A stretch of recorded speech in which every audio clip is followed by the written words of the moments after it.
Donc voilà, ici, j'ai complété les tableaux avec des flèches vers le bas, des flèches vers le haut suivant que la dérivée est négative, flèche vers le bas, dérivée positive, flèche vers le haut.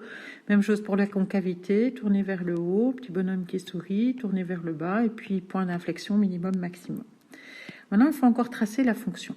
Alors, pour tracer la fonction, donc repère, axe Y, axe X, 0, 1, 1. Qu'est-ce qu'on fait? On trace d'abord les points particuliers, maximum, minimum. Donc on a en moins 2, 0, un point, en 0, 1, un autre point. Alors je vais peut-être ici changer l'échelle, vous voyez, parce qu'on n'a pas besoin. Donc là, je vais mettre 1, 1 comme échelle. Ce sera plus facile. Donc on a un point en moins 2, 0, donc moins 1, moins 2, 0. On a un point en 0, 1. Et on a un point en 2, 0. Donc on sait déjà que la fonction passe par ces points-là. On sait qu'elle était décroissante avant. Et puis là, elle sera juste croissante avant, plus décroissante parce qu'on a un maximum. Et là, on sait que elle est décroissante jusque là. Et puis elle sera de nouveau croissante.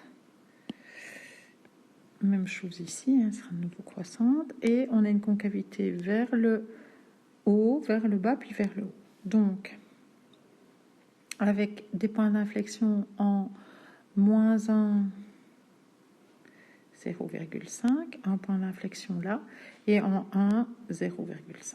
On a un point d'inflexion là.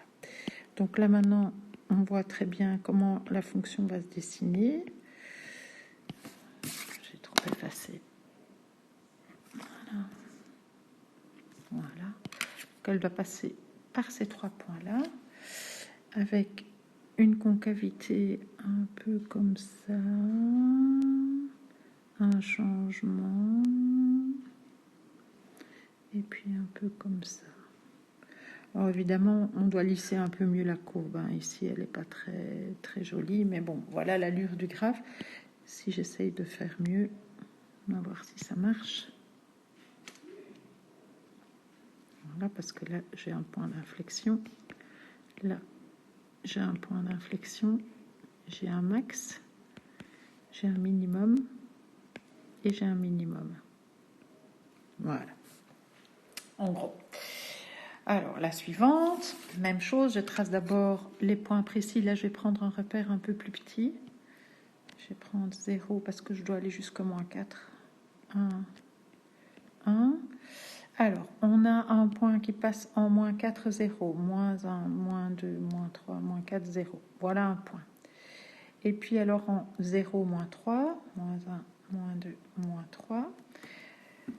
On a un point d'inflexion en moins 4, 0. Et on a un point d'inflexion en moins 2, moins 1.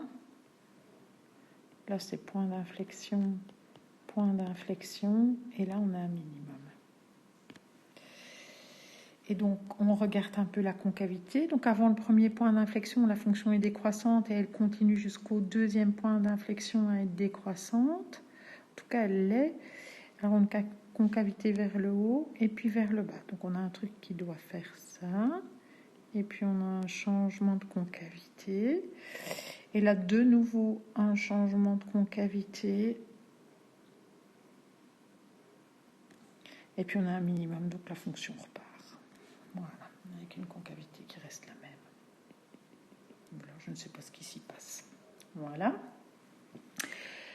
Le suivant, là, on doit aller jusqu'à 13. Donc, 1, 2, 3, 4, 5, 6. Donc là, ça va être 2.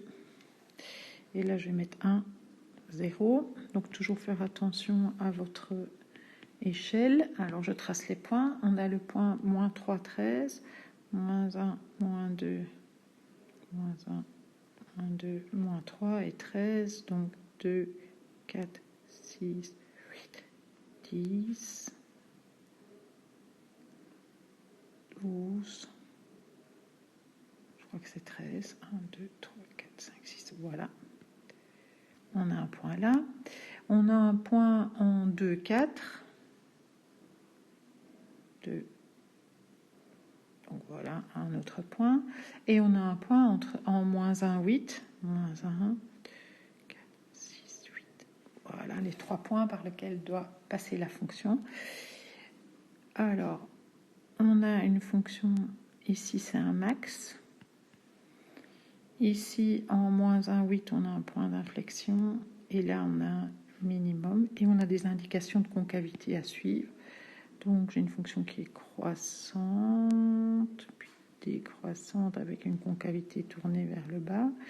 On a une concavité qui est comme ça, et puis la fonction repart. Voilà. Et enfin, le dernier. Donc là, on va mettre 1, 0. Donc, on a le point moins 6, 3. Donc, moins 1, moins 2, moins 4, moins 5, moins 6, 1, 2, 3. Donc voilà un point. On a le point moins 2, moins 1. Voilà, on a le point 3, 5. 3, 1, 2, 3, 4, 5. Donc le voilà. Donc évidemment que je peux enlever tous ces points-là qui m'ont servi de comptage. Là aussi. Et on a également le point moins 4, 1. Voilà, qui est un point d'inflexion, et le point 1, 0,5, qui est un autre point d'inflexion, qui est là un max, qui est là un min, et là un max. Donc, on a une fonction qui est comme ça, entre moins 4 et 1, comme ça, et puis elle repart. Hein. Voilà.